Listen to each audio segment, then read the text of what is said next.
Good afternoon and welcome to a brand new episode of The Hunt. Happy Thursday. Hope everyone's having a great week. When you see our episode come on, you know we're almost at the weekend. So hopefully that's a good sign. You have a very positive association with seeing my face, which I can't say for a lot of my friends and family. But anyways, for those of you that haven't been part of the show yet, this is a show dedicated towards helping hiring managers and job seekers navigate the ever-changing world of recruitment. We, as recruiters, we like to touch on topics that we see in every single day of our careers and bring that insight to you, whether you're looking to hire talent or if you're looking to find a job. So we hope this forum is helpful.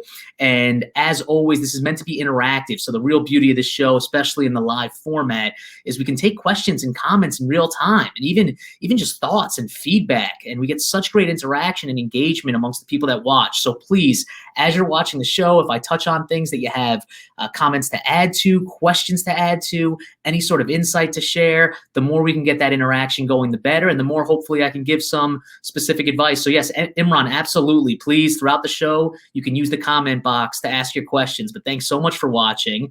And for those, again, who are watching for the first time, my name's Kevin Roth. I'm managing director at Advice Personnel. We are a recruitment agency serving the New York area for over 35 years now. So every day of my life is spent in the recruitment landscape, talking to hiring managers, talking to job seekers. And we really created this forum so that I can bring a lot of that context to people out there that have questions about this stuff and don't really know where to go or how to ask those things. So in terms of today's topic, I think there's no more topical conversation than the one I'm seeing right now and what we're going to touch on today. And that's about companies' decisions whether or not to go to a fully remote, permanently remote setup. There's a lot of debate going on, a lot of people in leadership talking about this. I mean, listen, office expense is probably the single largest fixed expense for a business, at least when you have an office in New York City. So if you can get rid of that expense off the books, people seem to be enjoying working from home. We can also hire people and hire talent from anywhere in the country, theoretically. So we get access to more talent. People are happy because they don't have to come into an office, and we save money on office expense. It seems like a no-brainer. So a lot of companies are jumping to this decision and making this extreme overcorrection right now. And I think hopefully this segment helps provide some context on what people are actually saying and the changing sentiment that I'm sensing amongst job seekers and employees that will hopefully help you avoid a critical error that can't be counteracted. I mean, sometimes we have a tendency to jump into things. I remember a few years ago, the Miami Dolphins, to use a sports analogy, ran what's called the Wildcat offense. It was this never-before-seen thing where you take a running back instead of the quarterback, you move the quarterback either off the field or off to the side, and you put the running back where the quarterback would go, and technically it gives you an extra runner there, and it started working. So what happens? Every single team in the league started running some variation of this, where you had the best quarterbacks in NFL history getting taken out of the play to put a running back in at quarterback.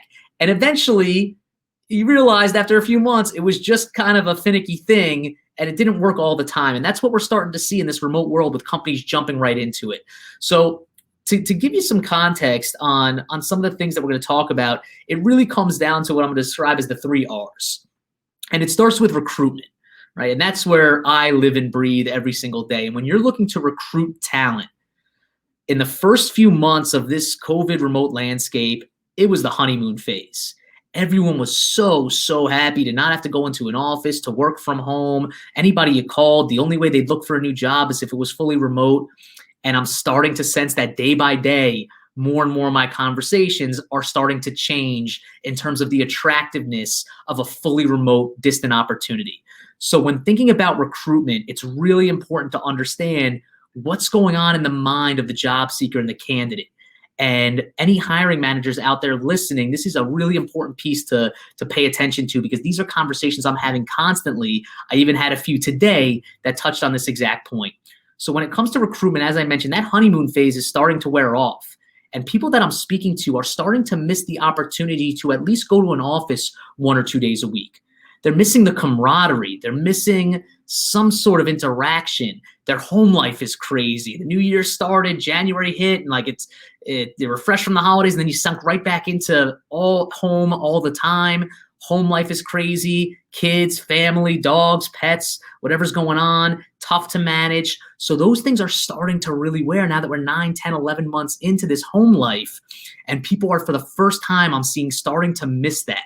So if you're going to a fully remote setup, you're shutting down your offices, people can work from anywhere, and you're really remote first, it's very important to recognize that from a recruitment strategy is not as attractive as it was 7, 8 months ago. And some of the talented people are starting to miss having a company where at least they have the option to go to the office. So that's one of the biggest changes we're seeing. The other thing that people are starting to have is a little bit of fear and a little bit of questioning of, can this really work for me long term? And is the company really going to stick with this? So I'm speaking to candidates that are in leadership roles. And early on, again, it was great. Everyone's working from home. We all jumped to quick decisions, jumped into new roles with companies that are halfway across the country. But now people are starting to take a second look, and the dust has settled. And a lot of candidates I'm speaking to are starting to think about, is this really sustainable? It sounds great right now, but if I'm leading a team and I have a team of 5, and I got to manage one team member in Seattle, one in New York, one in Texas, one in Florida, is that really something that I'm going to be happy doing? And is that something that I'm going to be effective doing long term, not just in the immediate sense because it seems nice to work remote? So for anybody out there that's going through this right now, chime in, use the comment box and throw some of your own personal situations and examples in there. But I am hearing this on a daily basis from people that want to get back out there, especially people in management roles who miss having the ability to see a team at least a couple of days a week and at least having that option. So first, that honeymoon phase is wearing off. People are missing that general camaraderie and general interaction. And secondly, really understanding and fearing, is this really going to work? And the last piece is a lot of people are starting to feel that if the company is remote, even if they are fully operating that way, if it's a New York-based company and I'm in California, when a promotion comes up, when it comes time for bonuses, when it comes time for upward mobility, am I going to have the same sort of advantages, or am I going to be viewed the same way as an employee is that did have the ability to meet for a happy hour, did have the ability to go out and grab dinner with one of the bosses to discuss ideas, did have the ability to go meet at a coffee shop one day to go over a project, whereas I'm based across the country. So there's a lot of changing sentiment going on where before you make that move and close out your office space and shut down, these are really important things to think about when it comes to recruitment, especially with more senior level hires. It is not going to be as easy as you think. It sounds glamorous that you can recruit from anywhere, but a lot of employees are starting to think about if that's really something they want. And I feel very confident from my experience over the past few weeks saying that a majority of people want to at least have the ability and have the option of going into an office if and when they need to, or seeing their team in person if and when they need to.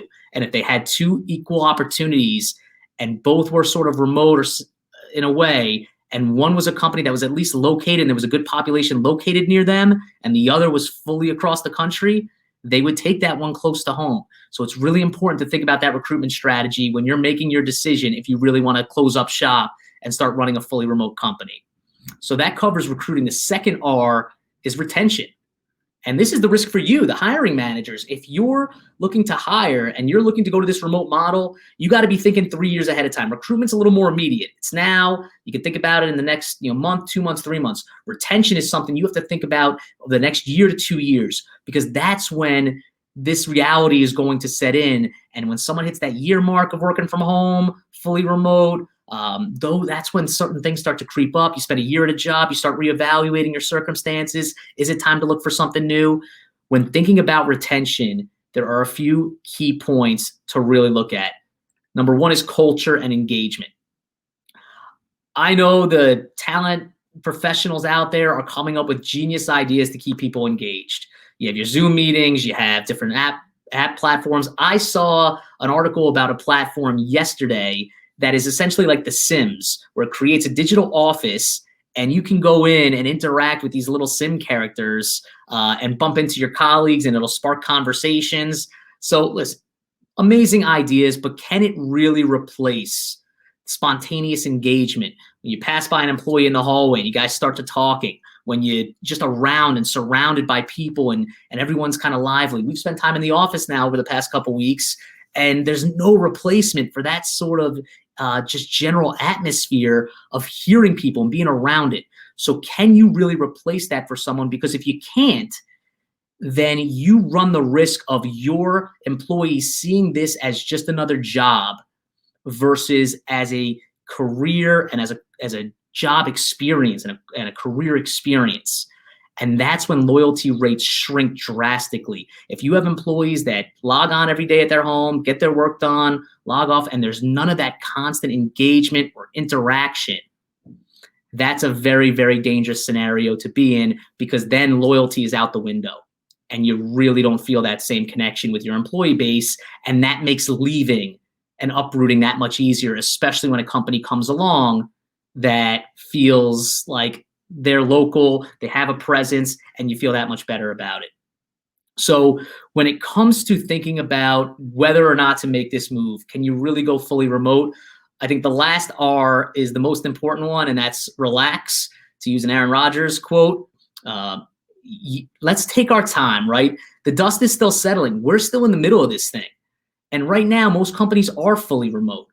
So before you go that route, let's all take a breath. Let's see how this thing plays out. In the meantime, prioritize your recruiting still local to either your market where you have your headquarters, or in locations where you at least have regional offices where when things do open up, this person would have the ability to be in an office, to see a team. So if you have offices in San Francisco, in Austin, in New York, in Miami, recruit in those markets. Don't just start recruiting all over the country, because you run the risk of what we talked about, of really, number one, recruiting is going to be a little trickier, but number two, more importantly, retention, I think, is really where really companies are going to get burned in about a year's time if they go to that. So let's all relax a little bit. Take your time, evaluate the landscape, stick to markets where you already have a presence, so that if things do open up, you give people the opportunity to have that sort of engagement at the office. Think about that satellite model. And almost like satellite campuses that you'd see at a university. It doesn't have to mean your finance team is based out of there if you're hiring a finance person, but having some sort of office environment, some sort of culture, some sort of presence has such a drastic impact on retention. And I think the biggest thing that I'm seeing companies thinking about is this whole 3-2-2 model, where you have 3 or so days in the office, 2 days from home, 2 days remote, or 2 days out on the weekend. I'm sorry, don't get scared. We're not working a 7-day week. But you have to think of some creative options before you make this drastic overcorrection of going fully remote, shutting down your office space, improving the bottom line just to go that route. Because not a day goes by. Just 2 hours ago, I had a conversation with a senior level professional who is struggling to continue to work remote with a company that's growing quickly. They have a team of like 8 to 10 people they have to manage, and they really need to get back into an office, at least have the option to go, so that they know that they can rally the troops together, right? So anyone out there watching, if you're in the hiring manager seat or in your leadership position and you guys are debating whether to shut down your office leases to get out of this space, more importantly, to start recruiting anywhere in the country, I'd say to pump the brakes a little bit based on what we're seeing and based on this major shift that I've seen only over the past few weeks in how people are perceiving how attractive remote work really is. And there's a difference between work from home flexibility and fully remote work. And I think the latter is going to start to become less and less attractive as people spend more and more time in those circumstances based on everything we've seen over the past few weeks. So think about recruitment. Think about the difficulty in recruiting people in situations when they have different options and local options. Think more importantly about retention. And yeah, it might seem great now to everybody, but what's going to happen when that sentiment continues to change? People do start to get the itch to have a little bit of camaraderie. People do want to have the option to go into an office, at least if they wanted to, and there's people there. And what's going to happen to your retention rates when you don't have that level of connection and interaction? And lastly, most importantly, just let's relax. We still got some time. This thing's going to play out. Stick to the markets that you currently have a presence in. Really think about where you can create an environment that gives people the flexibility. And let's think outside the box, right? It doesn't have to mean we go back to in office, but what it does mean is you have that office available. You have a space available for people when you need team meetings, when you need get-togethers, whatever it is. But if someone wakes up and they're tired and it's a nasty day outside, it's snowing, that they can work from home and it's still the same thing, but at least you have that set up. And I think that's what we need to slow down before companies realize too late that these turnover rates are skyrocketing with employees that are located thousands of miles away from most of the employees that happen to work for the company.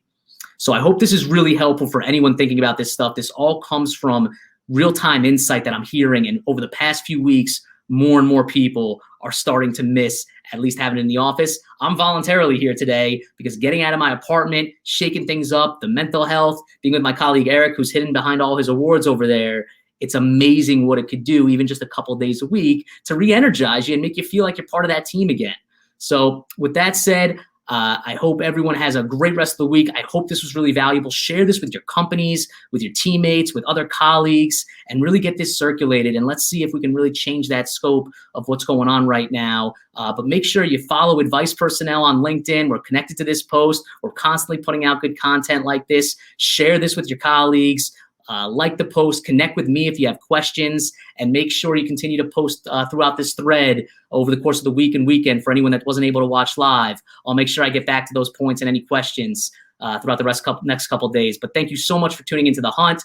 Hope this was valuable, and we'll check in next week. We'll be back all next week with a brand new episode with a special host, George Parkhurst, back for more in 2021. Thanks so much, everybody. Have a great rest of the week and weekend. Take care.